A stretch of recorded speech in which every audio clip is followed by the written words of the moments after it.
I stood in this unsheltered place till I could see the face behind the face. All that I'd gone before had left no trace. Down by the railway side, in a secret world we were colliding. In all the places we were hiding, love.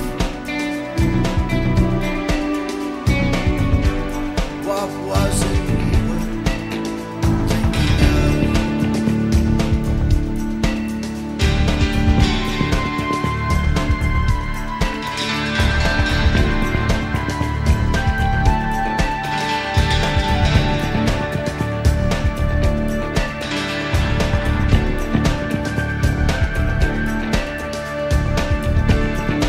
So I watch you wash your hair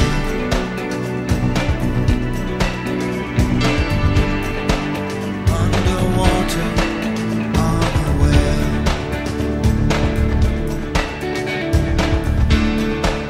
And the plane flies through the air.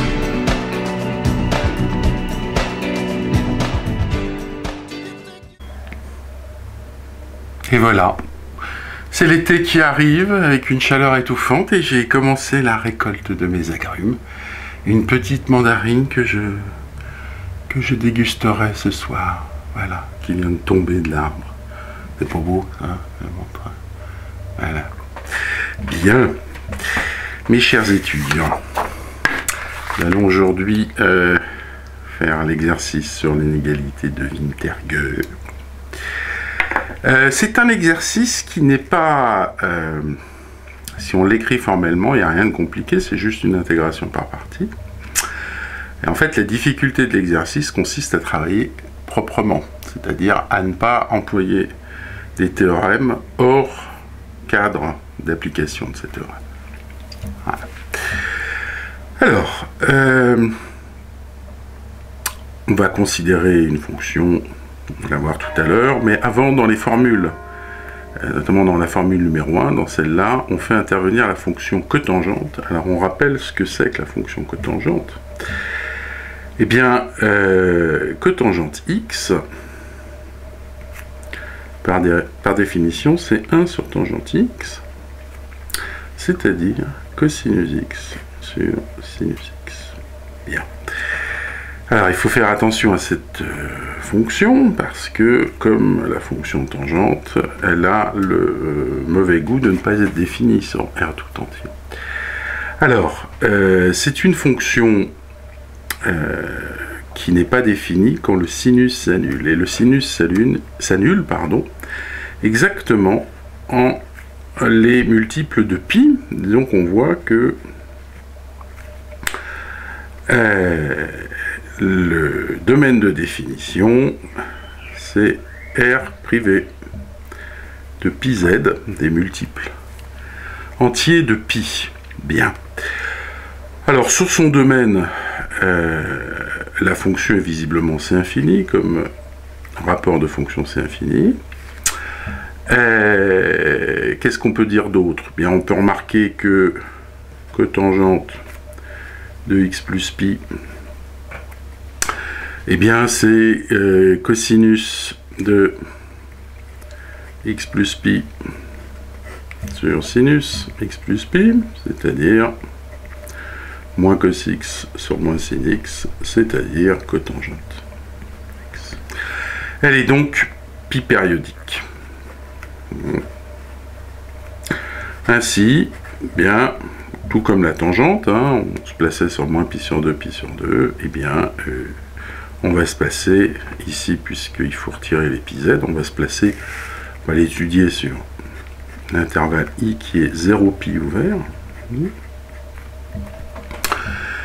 Et, eh bien, sur 0 pi ouvert, vous voyez que, on va calculer sa dérivée, hein, la cotangente prime de x, c'est donc la dérivée de cosinus x, c'est-à-dire moins sinus fois sinus, donc moins sinus carré, moins la dérivée de sinus c'est cosinus, fois cosinus, donc moins cos carré sur sinus carré de x, c'est-à-dire moins 1 sur sinus carré de x, que l'on va écrire plutôt ici, on va simplifier là, factorise par moins, j'ai donc sinus carré sur sinus carré, ça me fait 1, plus cosinus carré sur sinus carré, eh bien vous voyez que c'est le carré de la cotangente.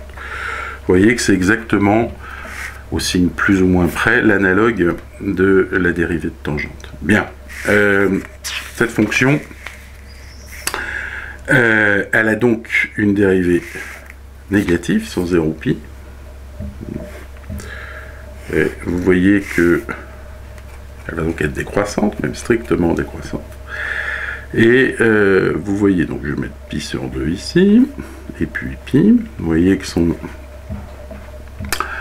cosinus sur 0π est de signe constant, positif, donc vous voyez que ça dépend du signe de sinus. Et bien quand x tend vers 0, sinus tend vers 0, et quand x tend vers pi, sinus tend vers 0, donc le tout, cosinus tend vers 1 à chaque fois, 1 et moins 1, pardon. Donc vous voyez que la fonction, elle va faire quelque chose dans ce goût-là. Là voilà ma fonction cotangente. Alors, nous ce qui nous intéresse, c'est évidemment, puisqu'on fait du calcul intégral, de regarder ses qualités analytiques. Alors elle est continue, dérivable, elle est C infini sur 0π ouvert, mais ça pose un problème parce que elle n'est pas définie et elle n'est pas prolongeable par continuité en 0 et en pi, eu égard au fait qu'elle tend respectivement vers plus et moins l'infini.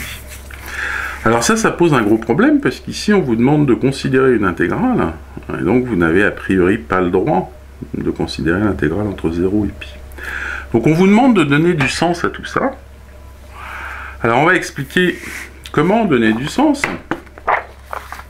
C'est-à-dire qu'on va expliquer que, alors certes cotangente ne va pas être prolongeable, mais on espère que avec les hypothèses c'est que j'ai pris une fonction f de 0π de classe C1 qui s'annule en 0 et qui s'annule en pi. Et on espère qu'avec ces hypothèses, ça va avoir un sens. Autrement dit, qu'on va pouvoir la prolonger, cette fonction-là, tout entière, par continuité en 0. Alors regardons ça, ça c'est juste de l'analyse réelle de L1. Eh bien, l'hypothèse, c'est que f est dérivable. Oui, sur 0π. Donc, ça je vous renvoie à votre cours d'analyse réelle. Vous pouvez aussi consulter mon cours à moi d'analyse réelle disponible sur ma page web. Eh bien, une fonction dérivable, elle possède un développement limité à l'ordre 1. Et on peut dire un peu mieux, alors si on se place en 0, eh bien le développement limité, il est donné par f de 0 plus x f' de 0 plus petit o de x. Oui. Et le développement limité en... donc ça c'est en voisinage de 0, et au voisinage de pi, eh bien ça va me donner f de pi plus x moins pi f' de 0 plus petit o de x moins pi. Voilà. L'hypothèse, c'est que f s'annule en 0 et en pi, c'est-à-dire que ce premier terme, à chaque fois, il est nul. Vous voyez, ça va jouer en notre faveur. On va faire un développement asymptotique de cotangente. On va essayer de comprendre comment elle se comporte au voisinage de 0 et de pi. Alors, on va commencer par 0. Cotangente x, c'est cosinus x sur sinus x. Alors, ce que je sais, c'est que chacune de ces deux fonctions possède un développement limité à tout ordre, en 0. Alors, je vais commencer par celui de cos x. Bien, je vais juste aller à l'ordre 0, je ne vais pas aller plus loin. Le développement limité à l'ordre 0, c'est 1 plus petit o de 1. Et le développement de sinus, alors lui, je vais le pousser à l'ordre 1. Bien, c'est x plus petit o de x. Si bien que, si je veux un développement asymptotique, bien ça c'est 1 sur x, facteur de 1 plus petit o de 1 sur 1 plus petit o de 1. Et 1 plus petit o de 1 sur 1 plus petit o de 1, bien c'est juste 1 plus petit o de 1. Si bien que j'ai un développement asymptotique de ma fonction cotangente en 0. Maintenant, si je le fais en... Donc ça, c'est en 0. Si je le fais en pi, eh bien, je sais que cosinus et sinus possèdent des développements. Alors, il y a une manière de se ramener en 0, hein, en utilisant la linéarité. Enfin, pas la linéarité, mais les propriétés de périodicité de cosinus et de sinus. Peut-être que... oui. Oh, allez. Je vais écrire que cotangente, c'est...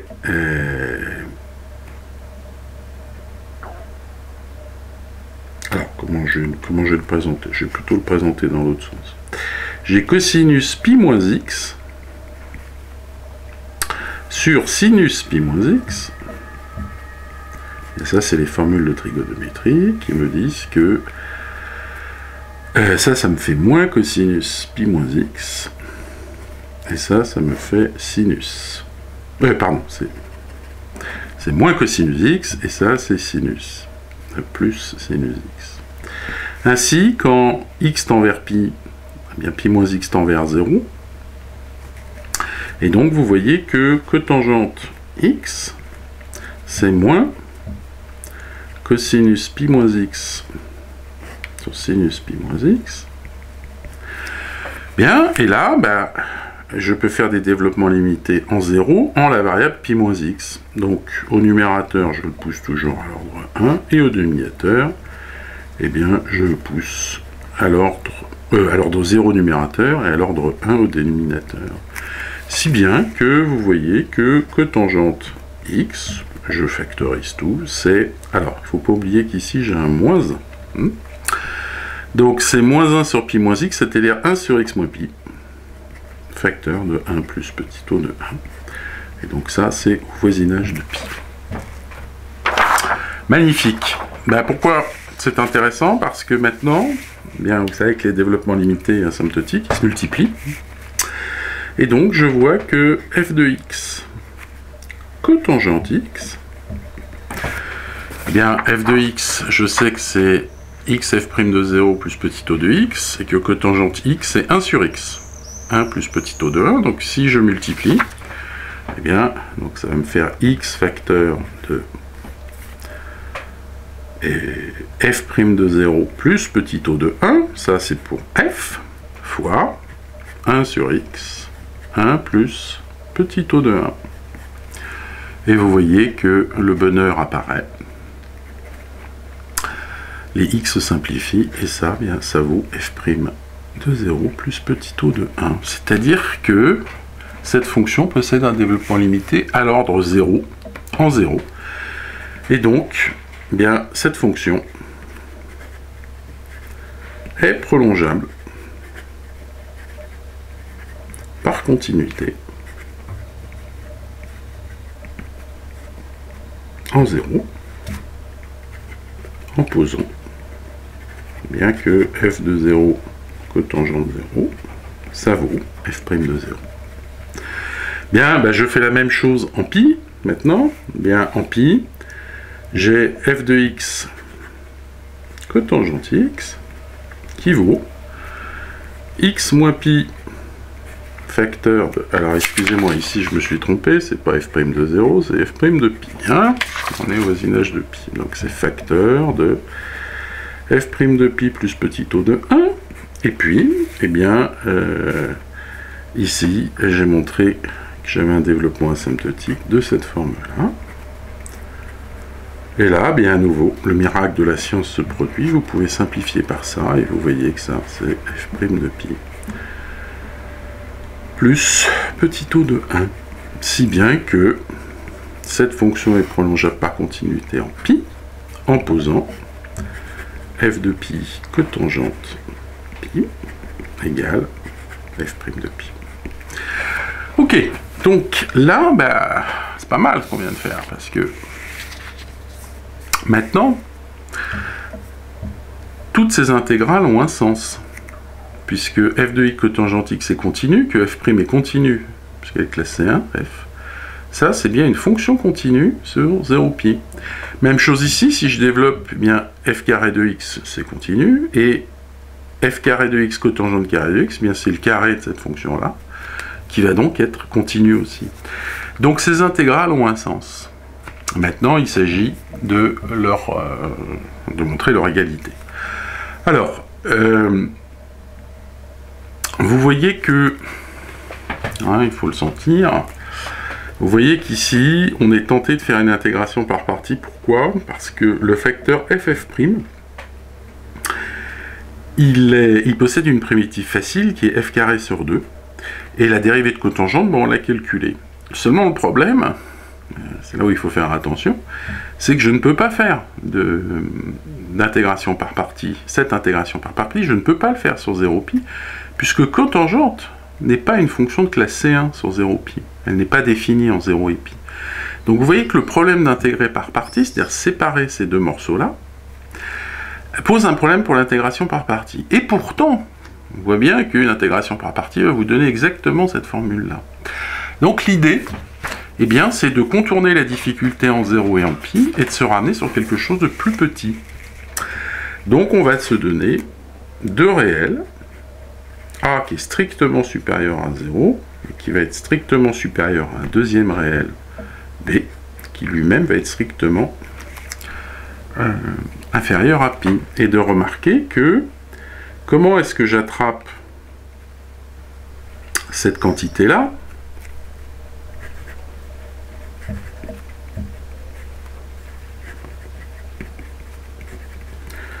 Grâce à une intégrale de cette forme-là. Et bien, comme les fonctions sont continues, oui, c'est donc des intégrales simples, c'est pas une intégrale généralisée, comme vous le verrez au trimestre suivant. Et donc ça, eh bien, ça s'attaque tout simplement en prenant la limite de cette fonction quand A tend vers 0 et quand B tend vers π. Et l'intérêt d'avoir ça, eh bien, c'est que ça, maintenant, je peux le calculer par partie. Pourquoi? Bien parce que cotangente, elle a le bon goût d'être C infini sur AB fermé. Donc je peux dériver cotangente. Et on a vu que la dérivée de cotangente, c'est moins 1 plus cotangente carré de x. Maintenant, bien, ff', c'est la dérivée de f carré, modulo un facteur 2, donc c'est f carré de x sur 2. Et vous pouvez, une fois que vous avez écrit ça,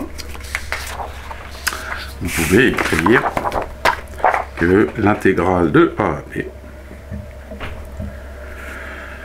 de f de x, f' de x, cotangente de x, c'est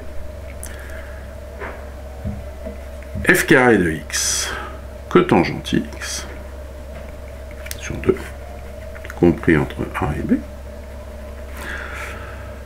moins, alors moins par moins ça fait plus, et bien plus une demi-fois intégrale de A à B de f carré de x, 1 plus cotangente x carré de x. Bon, bah c'est merveilleux, parce qu'après, maintenant, il n'y a plus qu'à faire le passage à la limite. Alors, quand je fais tendre A vers 0 et B vers 0, eh bien cette quantité-là tend bien, comme je viens de le rappeler, vers l'intégrale que l'on recherche.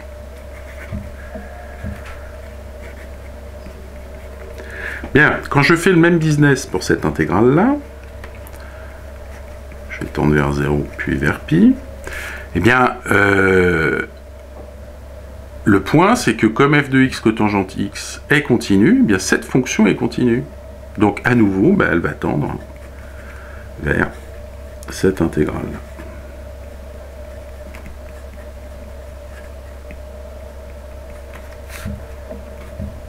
Oui. Donc, toute la question, passage à la limite préserve les égalités, toute la question, c'est qu'est-ce que va devenir cette chose-là?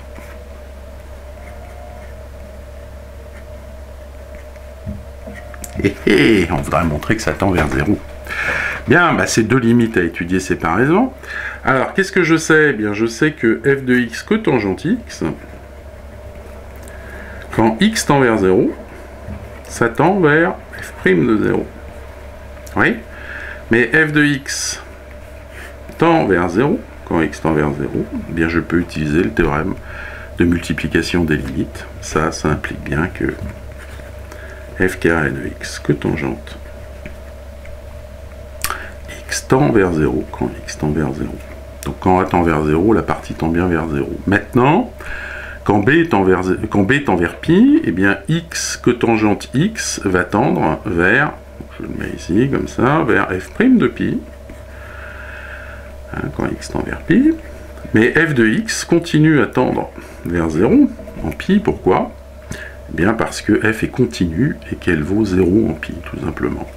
Et donc, bien quand je multiplie les deux, eh bien vous voyez que dans tous les cas, que je tende vers 0 vers pi, je tends vers 0.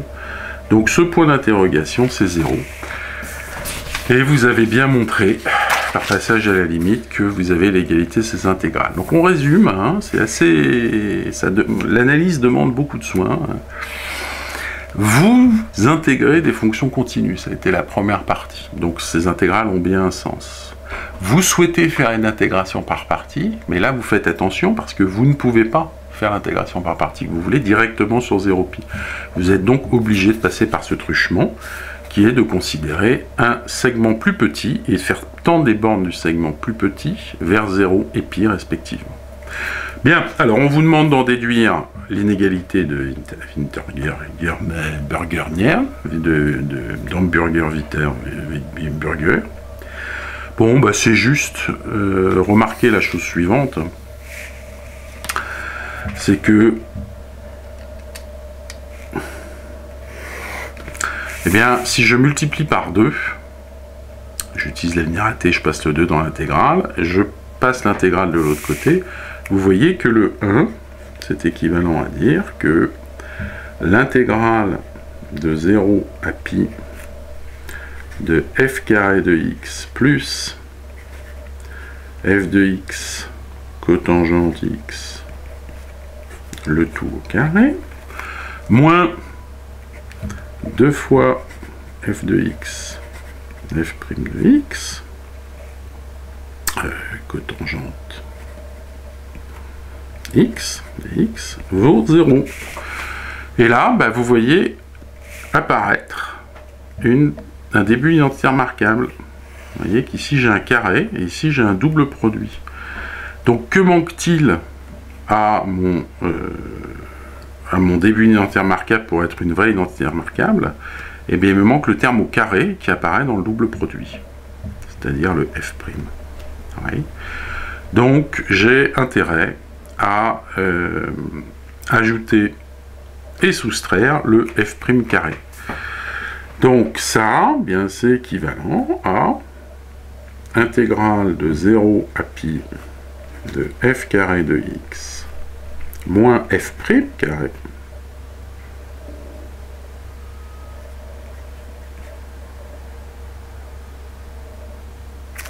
j'ai l'impression c'est moins 2, non c'est bon.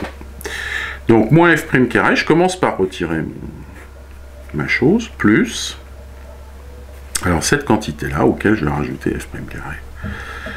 Donc plus f de x cotangente x au carré, moins 2 f de x, f' de x cotangente x, plus f' de x carré. Dx égale 0. Ça, cette unité entière marquable, c'est quoi? Bien, c'est f de x cotangente et cotangente x plus, moins, pardon, f' de x, le tout au carré.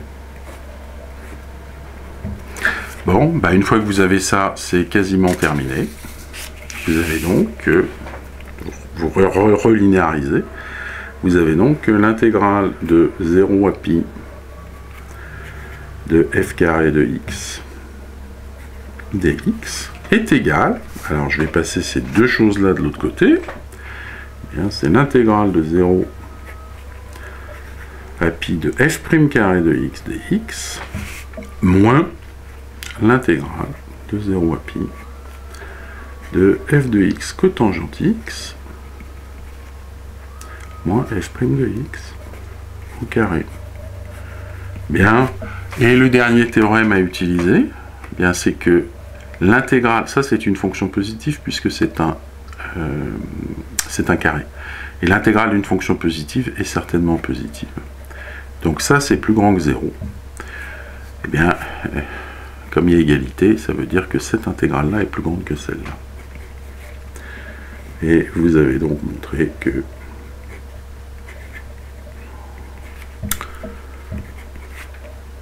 l'intégrale de 0 à pi de f carré est plus petite que l'intégrale de 0 à pi de f' carré. Et on a presque fini l'exercice. La fin de l'exercice, on a montré cette inégalité, on s'intéresse aux fonctions f qui satisfont l'égalité. Bien, vous voyez que à cause de cette égalité-là, vous voyez que, on va étudier le cas d'égalité, vous voyez que j'ai égalité de ces deux quantités si et seulement si cette quantité est nulle.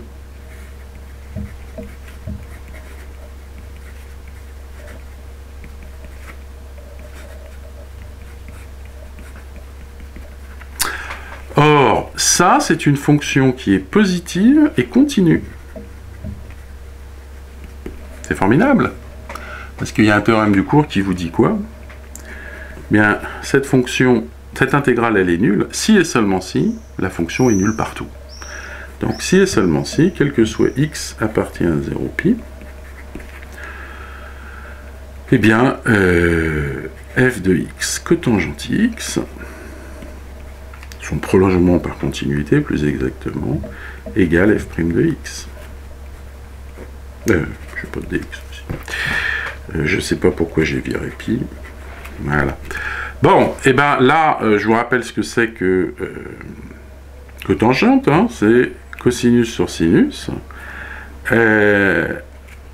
Alors, il y a à nouveau des problèmes en 0 et pi, donc on va juste regarder une condition nécessaire.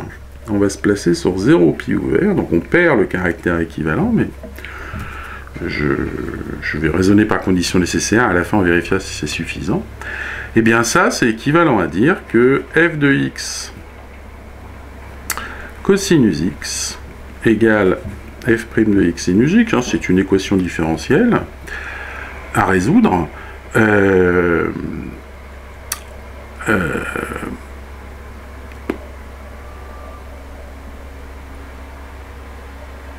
Oui, hein, là le sinus ne s'annule pas.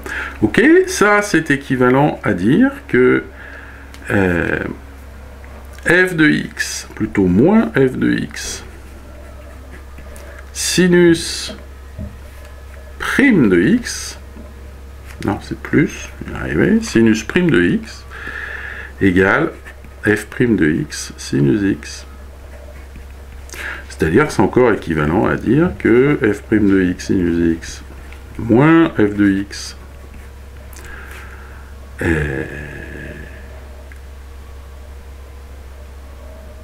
sinus prime x égale 0. J'ai oublié à chaque fois les quantificateurs, hein, c'est quel que soit x appartient à 0 pi, quel que soit x appartient à 0 pi exclu. Oui. Ça c'est formidable parce que là vous voyez apparaître, alors je vais diviser par sinus carré, donc c'est équivalent à cette chose divisé par sinus carré de x égale 0, le sinus ne s'annulant pas, et ça pourquoi c'est intéressant? Parce que là vous faites apparaître tout simplement f de x sur sinus x prime. Oui. Et donc, une fois que j'aurai changé ma cartouche, et donc vous travaillez sur un intervalle Donc ça, c'est équivalent à dire qu'il existe une constante k réelle, hein, une fonction dont la dérivable dans la dérivée est nulle sur un intervalle est constante. Donc il existe k appartient à R tel que, quel que soit x appartient à 0 pi, ouvert, et bien f de x égale k sinus x. Bien. Ok. Maintenant, on a, à cette étape-là, on a perdu l'équivalence. La question, c'est comment la retrouver. Eh bien, comme f est continu en 0 et pi, eh bien, nécessairement, les fonctions de solution doivent vérifier un prolongement par continuité, ce qui est bien le cas, puisque les fonctions sin sont prolongeables par continuité. Et vous voyez que les valeurs en 0 en pi sont bien 0. Bon, et donc on a montré que s'il y a égalité, c'est le bon raisonnement, s'il y a égalité, forcément f est de cette forme-là. Alors maintenant, réciproquement.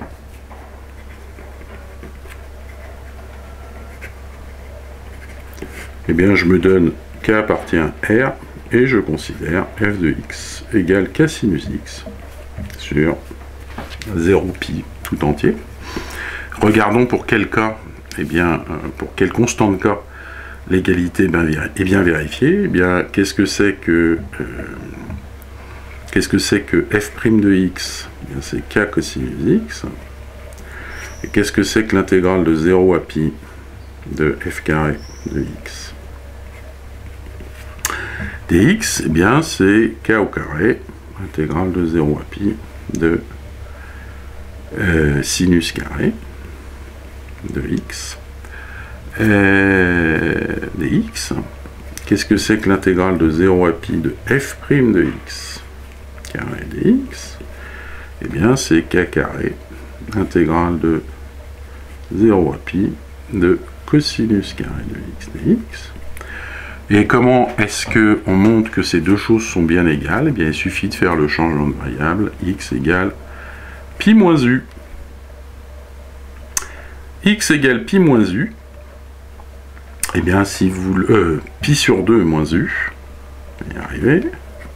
Si vous faites ce changement de variable là ici, par exemple, eh bien, vous voyez que dx va être égal à moins du, et que j'ai donc l'intégrale de 0 à pi de sinus carré de x dx, qui est égale à l'intégrale de, alors, quand x vaut 0, eh bien u vaut pi sur 2, et quand x vaut pi, eh bien l'intégrale, la valeur vaut moins pi sur 2, et j'ai sinus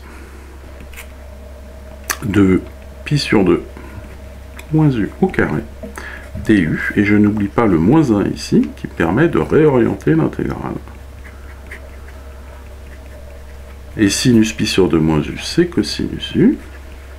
Et enfin, le dernier point, c'est que la fonction cosinus u au carré, elle est pi périodique.